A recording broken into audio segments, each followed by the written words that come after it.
ایک عہد لیا تھا، ایک وعدہ لیا تھا، یہی وعدے پر میں آج قائم ہوں۔ محمد بن ابو بکر کے جانے کے بعد سودان بن حمران اور قطیرہ آگے بڑھے اور انہیں حضرت سیدنا عثمان غنی رضی اللہ تعالیٰ عنہ کو شہید کرنے کا ارادہ کیا۔ اس دوران غاف کی جس کے ہاتھ میں لوہے کا ہتھیار تھا، اس نے ہتھیار حضرت عثمان غنی رضی اللہ تعالیٰ عنہ کے سر پر دے مارا۔ اس دوران سودان بن حمران تلوار لیے آگے بڑھا، آپ کو للکارتے ہوئے بولا، اے عثمان تو کس دین پر ہے؟ آپ نے فرمایا، میں دین محمد رسول اللہ پر ہوں۔ سودان بن حمران نے حضرت سیدنا عثمان غنی رضی اللہ تعالیٰ عنہ کا جواب سن کر تلوار کا وار کیا، جس سے آپ نے اپنے ہاتھ سے روکا اور ہاتھ دونوں کٹ کر گر پڑے۔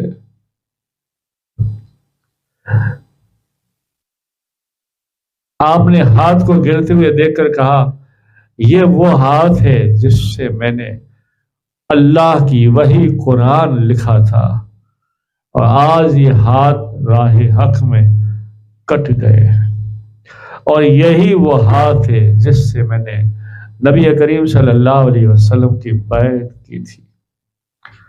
اس دوران نے ایک اور ظالم نے آگے بڑھ کر حضرت سیدنا عثمان غنی رضی اللہ تعالیٰ عنہ کی پیشانی پر برچھی کا زخم مارا۔ اس کے بعد ظالموں نے لگاتار وار شروع کر دی۔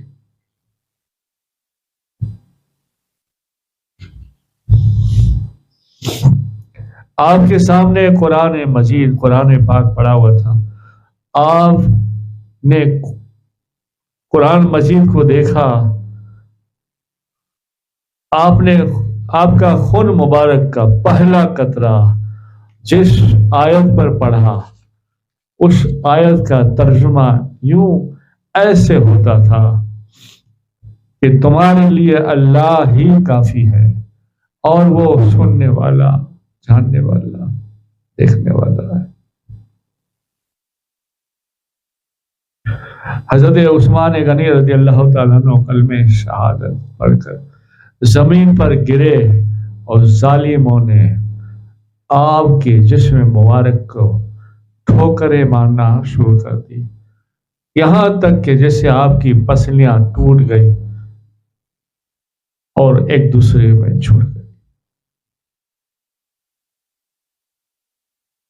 آپ کی جوزا کو بھی شہید کر دیا گیا، ایک کتاب میں آتا ہے۔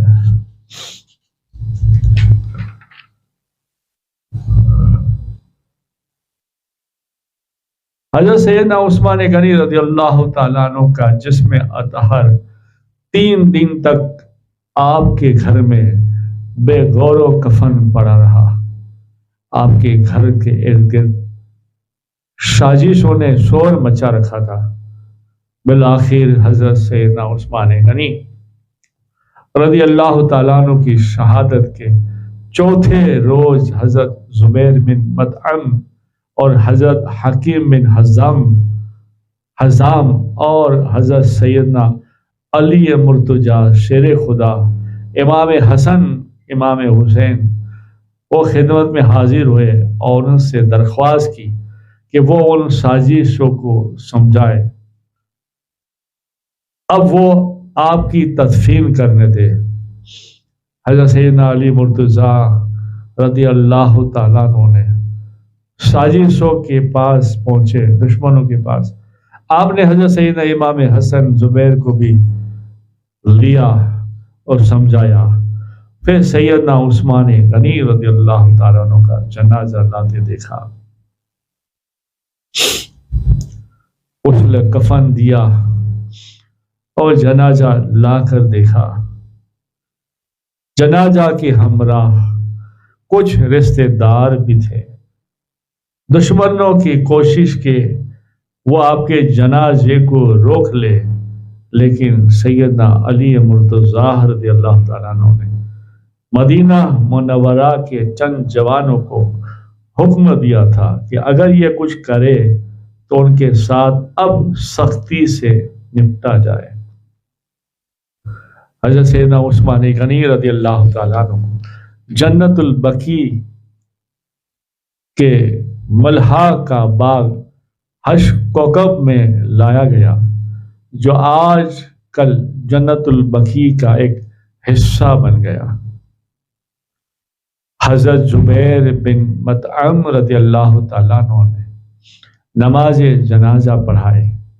حضرت سیدنا امام حسن رضی اللہ تعالیٰ عنہ اور دیگر اکابرین نے آپ کو قبر میں اتارا،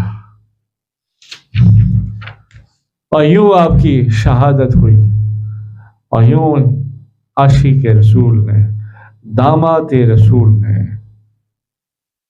خدمت انجام دی دین کی، اور دین کی راہ میں قربان ہو گئے۔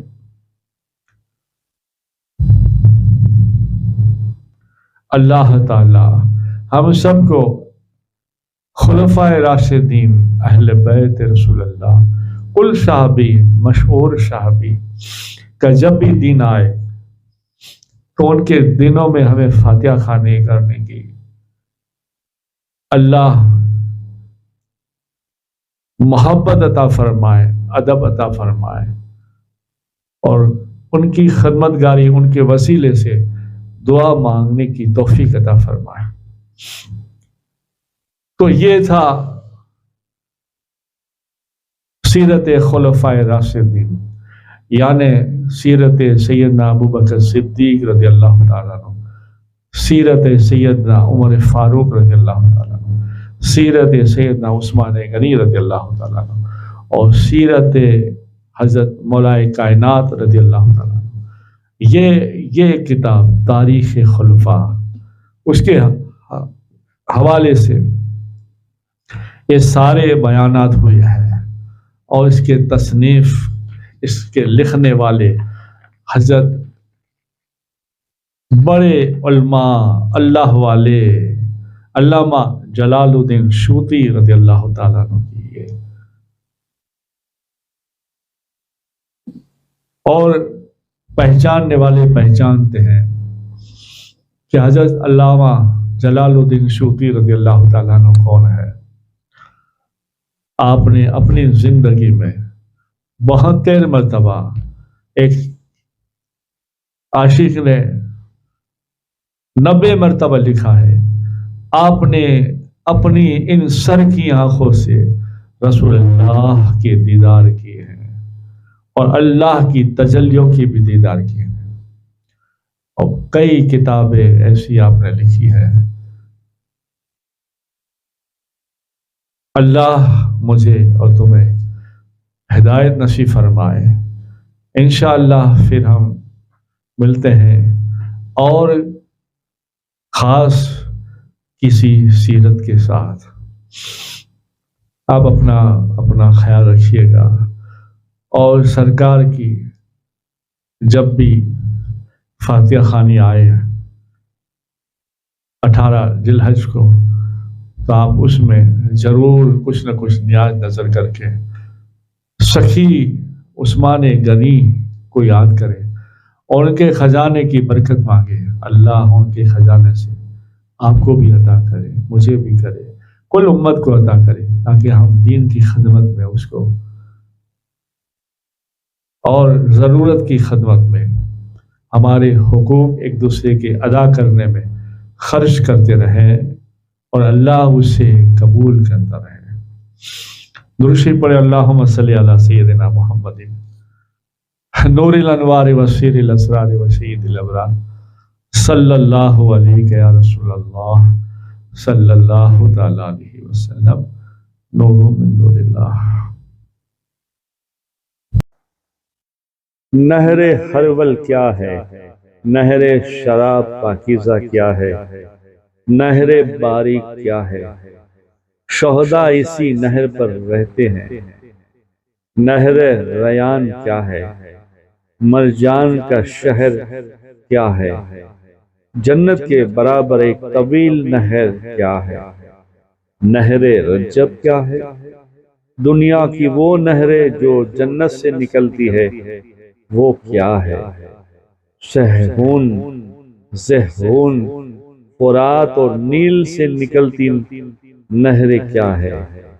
دنیا کی 5 نہریں کیا ہے؟ نیل، دجلہ، فرات، سہون۔ جنت میں کس کس چیز سے، کس کس چیز کی نہریں ہیں؟ نہر فرات میں جنت کی برکتیں ہوتی ہیں۔